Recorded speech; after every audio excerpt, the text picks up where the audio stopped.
Hello, everyone. Welcome back to the Remnant Christian Book Reading. Today, we're going to be doing something very special, reading the 5th chapter of the Elijah Project. If you have not listened to the first 4 chapters, I don't know what you're doing here. You got to go back and listen to the first 4. But if you're returning from the 4th chapter, things just got a little interesting, didn't they? And I think it's time for us to jump right into chapter 5. Remember, if you like this video and you want more of it, go ahead and give it a like. It just helps me know that you guys are enjoying it. With that being said, let's go into chapter 5, titled Hide and Go Eek. Let's start. On its next pass through the RV, the beam caught the edge of Piper's arm just as Zach grabbed her and dragged her under the table. The light continued to shoot back, then forward, then back again, just inches from them. But it found nothing.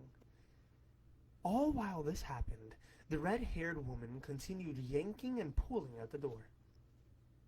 Piper prayed quietly. She threw a glance to Zach and noticed he was doing the same. But not Elijah. Instead, the little guy was sitting there, actually grinning. Weird. The shaking of the door handle stopped.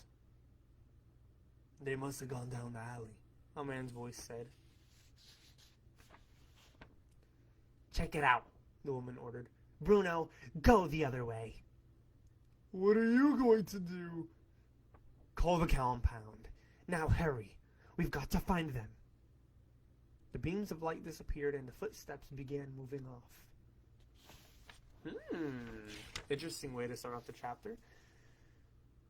Willard zipped over houses, roads, and a freeway or two. The good news was Cody had nothing left to throw up. The bad news was he was still sicker than a dog. Willard's flying had improved quite a bit.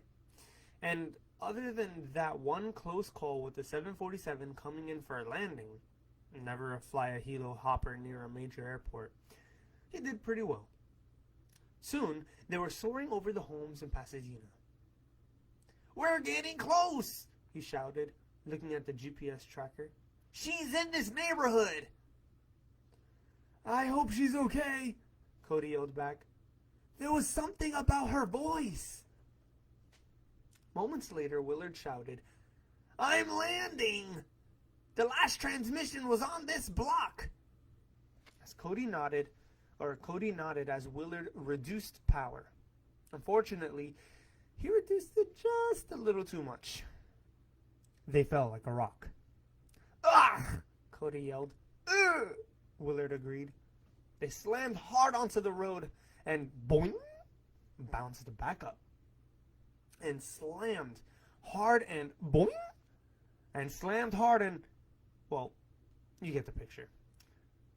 Finally, after a couple minutes of the pogo stick imitation, they came to a stop. Well, Willard said as Cody threw up again, just for old time's sake. That was rather exciting.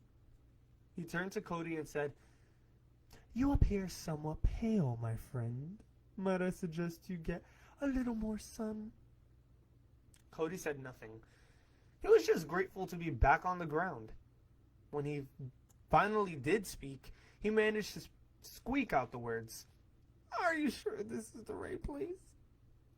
I'm double-checking, Willard said as he pressed more buttons on his GPS. I'm triangulating the signal at this present time and... He hesitated. And what? Cody asked. Willard scowled hard at the numbers. The call was transmitted within 5 feet of this very location. Cody glanced around. So where did they go? Perhaps one of these houses is their aunt's residence. Yeah, but which one? Why don't you call her and ask? Willard said. Because... Cody came to a stop. Because... What? Willard asked. Oh, why didn't we just call in the first place? Willard looked at him and shrugged. An excellent observation, and one we should consider the next time we encounter a similar situation. You mean when we're not hanging on for our lives trying not to die? Cody said. Yes, something to that effect. Cody shook his head and reached for his phone to dial Piper's number. Inside the RV, Piper held her breath as the voices continued to fade. Suddenly, her cell phone began playing. If I only had a brain. Shut it off, Zach whispered. She fumbled in her pocket and pulled out the phone. It nearly slipped from her hands as she struggled to turn it off. Silas came to a stop at the porch steps. Did you hear that? Hear what? Bruno asked. It was like music. He listened again. It's gone now. Up on the porch, Monica was pacing. There was nothing she hated worse than calling Shadow Man, especially when it came to giving him bad news. The two men watched her left eye begin twitching the way it did whenever she became nervous. She's pretty upset, Silas whispered. Really? Bruno replied. Her foot ain't tapping. Not yet, but... Suddenly her right foot began to tap. There it goes, Bruno whispered. Excuse me, doing Silas's voice kind of tickles my nose. Alright. Silas nodded. Both men looked on. Silas, because he was nervous. Bruno, because he was in love. Of course, Silas had tried to warn Bruno that it wasn't such a good idea falling in love with your boss. But whenever she was around, all 14 or 15 of Bruno's brain cells went into hyper gaga. The third phase of Monica's nerves kicked in. She began swallowing hard. Twitch, twitch, tap, tap. Swallow, swallow. Swallow, swallow, tap, tap, twitch, twitch. She's so beautiful, Bruno said with a sigh. Not now, you dork, Silas warned. At last, Monica reached for her phone and hit the speed dial. In the dark mountain compound, the phone rang. A long, shadowy arm reached for the receiver. Yes, a voice hissed.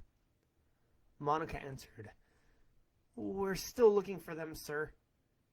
A strange screeching sound escaped from Shadow Man's throat. Then, after taking a deep breath, he asked, Did they not come to the house? Yes. They came in the front door and went out the back. You let them get away?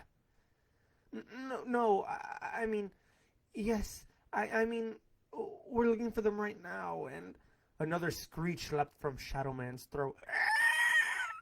Then with a wheezing breath he shouted, You know what will happen if you fail. Yes, sir. Then find them. The kids huddled beneath the table in the dark. They could hear the woman shouting instructions. It sounded like she was leaving, but they couldn't be certain. Always the mom of the group, Piper turned to see how Elijah was doing. But when she spotted him, he was grinning even bigger than before. She glanced at Zach, who also saw it. Then, ever so softly, Elijah began to hum. Zach and Piper exchanged worried looks. The humming grew louder until very softly, Elijah began to sing. A hymn, like they sang in church. Shh, Zach warned. Quiet, Elijah. The boy opened his eyes. It almost looked like he was about to say something when all of a sudden someone banged on the door. Zach and Piper froze. Elijah quit singing. Someone banged on the door again. Maybe they'll go away, Piper whispered. Elijah slipped out from under the table. Elijah, Zach whispered. But he didn't listen. Instead, he started for the door. Eli, get back here! Elijah reached for the handle and unlocked it. Zach sprang toward him, but instead of stopping the boy, he tripped and slammed into him. The two fell into the door, which flew open. Unable to catch themselves, they tumbled out of the RV and onto the ground right in front of Cody and Willard. Zach looked up at them in surprise. "What are you guys?" "Shh," Cody whispered. "They're searching the neighborhood for you." Pepper watched wide-eyed as the boys climbed back into the RV silently and shut the door. "What are you doing here?" she whispered. "I thought you were in some kind of trouble," Cody said, his blue eyes shining even in the dark. Piper opened her mouth, but no words would come.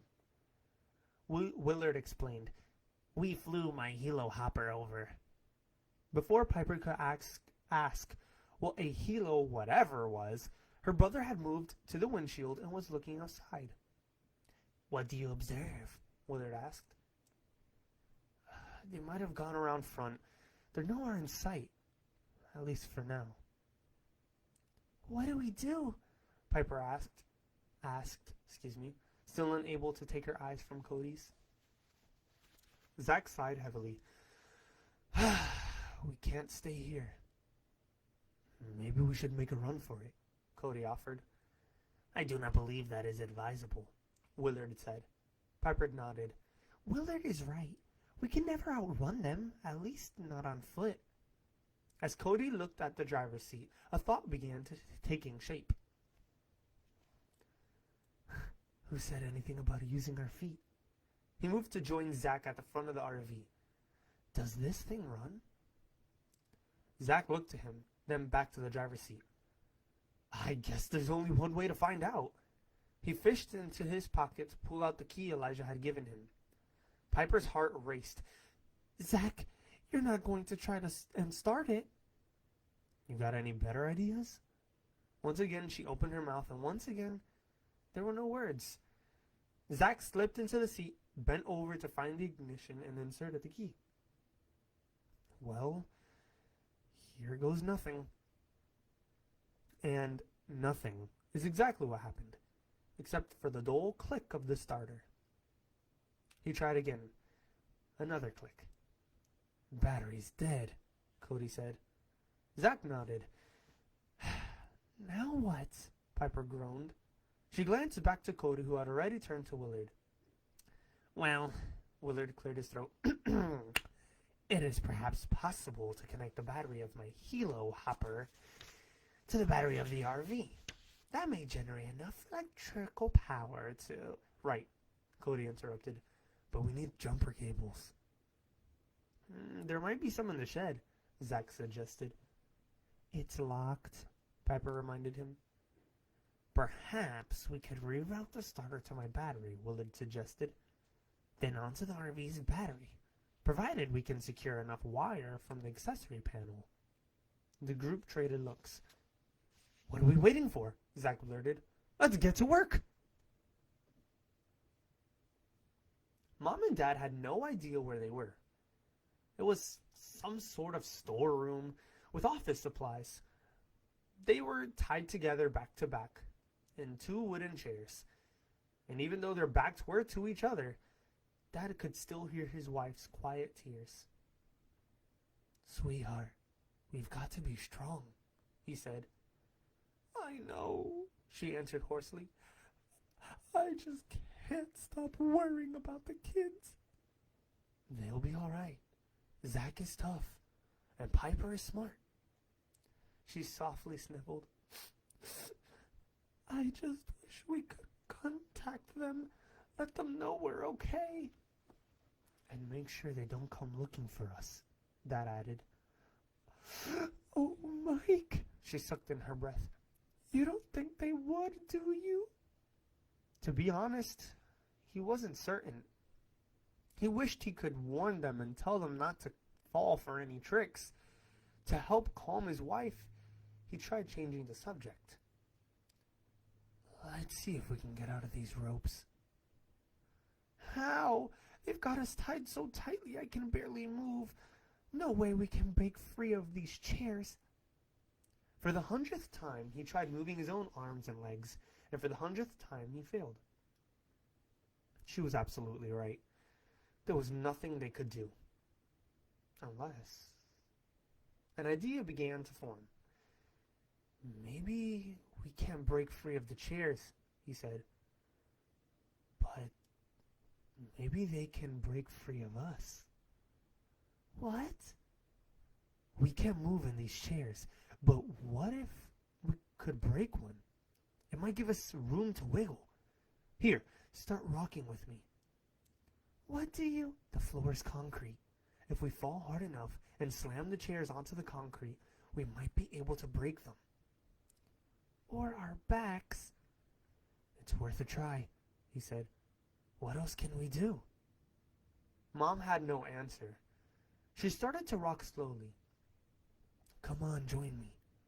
She hesitated, then finally began to rock with him. That's it, he said. They rocked harder. Keep it up, and when we fall, smash as hard as you can onto the floor. Right. Seconds later, it happened. The chairs tipped to the left. The couple leaned as hard as they could until they crashed onto the floor near the wall. There was a loud crack. Did you hear that? He asked. Yes. It was the arm. It's loose. Now if I could just wiggle my hand free. Another moment, and he shouted, Got it! With his loose hand, he moved the ropes until he freed his other. Next, he worked on his feet. Mike? His wife asked in concern. Hang on, sweetheart. I'm just about there. That's the end of chapter 5. Well, that was a pretty, how do I say, interesting chapter. It was pretty interesting. We got to hear more about the Shadow Man. Who is that? And what is that all about? Pretty interesting. Leave in the comments what was your favorite part. And let's just discuss. What do you think is going to happen next? Are they going to find out who Shadow Man is? Are they going to find out what their objective is with Elijah? Are we going to find out what's Elijah? Who knows? For some reason, it's getting interesting. And for some reason, I want to keep reading more. So stay tuned. God bless you all. Remember that Jesus loves you. Goodbye to everyone.